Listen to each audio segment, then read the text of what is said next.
नमस्कार मु जानकी पाणिग्राही आज आउ थे आपण मान सहित किछि घरे उपचार नहीं ताहले जानिबा जे एही कदली फूल बा कदली भंडा आको कहा जाय थाए।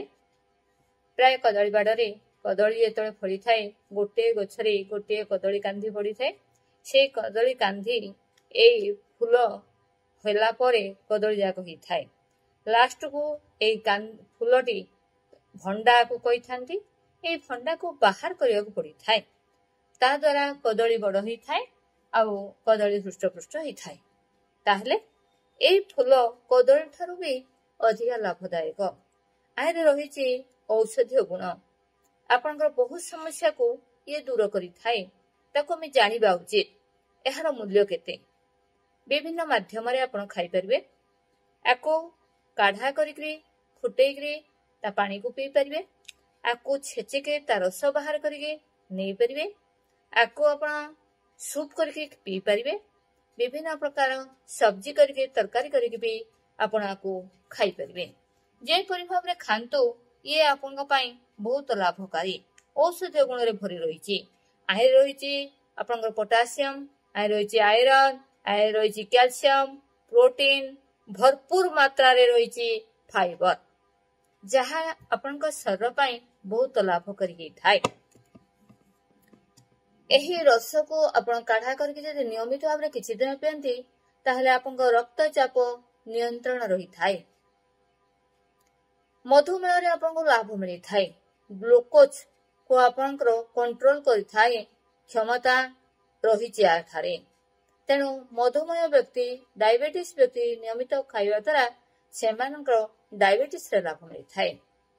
स्त्री जनित समस्या मासिक धर्म समय बा पीरियड समय विशेष भाव माँ भौणी मान को प्रथमे 14-15 वर्ष समय प्रथमे जो आरंभ होता है 12-13 ठू 15 वर्ष पर्यंत जेतळे बंद होगा जाए 40 रु 45 बा 45 रु 50 वर्ष भितर महिला मानकर असुविधा लगी रही थाए।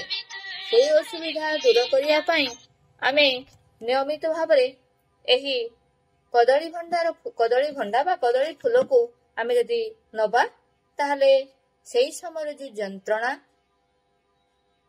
कष्टार्तव जहाको कहा जाय थाए से समय अधिका देहरु क्षरित होबा बहुत दिन पर्यंत लगी रहिबा फुला रहिबा जंत्रणा रहिबा एई सब समस्या रु मुक्ति मिली थाए। आपण यदि नियमित भाबरे किछि दिन एही कदली फूल को बाहर करिवे भला छेचिक ता रस बाहर करिवे दही सहित जदि सकाळ सकाळ नियमित भाबरे किछि दिन खांती ताहले आपणकर सेही महिला जनित पीरियड जनित जो समस्या रहउची ताहा निश्चित भाबरे दूर होई थाए। लाघव होई थाए जंत्रणा आपणकर रक्तस्राव रे कम हे थाए। तापरे रहिला आपणकर हाड़ पाने बहुत लाभ मिली थाए। आइरे रहिछि फॉस्फोरस तेणु हाड़ स्ट्रॉन्ग हे थाए। नियमित भाबरे आपको जदि सूप आकार नियमित भाबरे किछि दिन खाइबे आउ कोन हे थाए आपण ओजन को ह्रास करि थाए। नियमित भाबरे जदि आरो सूप पियंती किबा नियमित भाबरे काढ़ा कर जदि आपण पियंती किछि दिन ताहले आपण ओजन को ह्रास करि थाए। किडनी को आपण शक्तिशाली करि थाए। किडनी रे स्टोन फॉर्मेशन होवा पे देई न थाए। कस किडनी रे स्टोन हेची ताहले भी सेही बथा सेही जंत्रणा रो मुक्ति मिली ताइरो भी समाधान हे थाए। आपण जदि किछि दिन एहा को औषध भाव रे नेले ताहले आपनकर किडनी शक्तिशाली हे थाए। हृदय रोगी को पई लाभकारी आपण हार्ट समस्या रे भी आपनको लाभ मिली थाए। देखंतु आपण केते प्रकार लाभ मिलुची। जो मां मानकर क्षीर होने ताहले आको जदि काढ़ा करी नियमित भाव रे पियंती किछि दिन ताहले मां मानकर स्तन रे क्षीर भरी जाई थाए जाको कि स्तनपान करेबारे छुआ को असुविधा ही न थाए। आपनकर पाचन तंत्र क्रिया ठीक रही थाए। हजम शक्ति वृद्धि पाई थाए। देखंतु केते लाभ आपनकर पाचन तंत्र क्रिया ठीक रही थाए। हाड़ को स्ट्रॉन्ग करी थाए। हृदय को हृदय रोग दूर होई थाए। किडनी मजबूत होई थाए। मधुमेह रोगी डायबिटीज रे लाभ मिली थाए। आपणकर हाई बीपी किसी दिन पीवा द्वारा ताहा नियंत्रण होता है। आपण टेंशन दूर होता है। आपण टेंशन दूर होवार क्षमता हाइपर टेंशन जाकू कहा जाउची ताहा भी आपण दूर होता है। तेणु प्रोटीन पाई परिवे, फाइबर पाई परिवे, कैल्शियम पाई परिवे।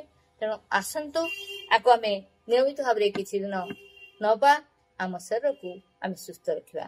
ताले मु रहूची आज। जय भारत, जय हिंद।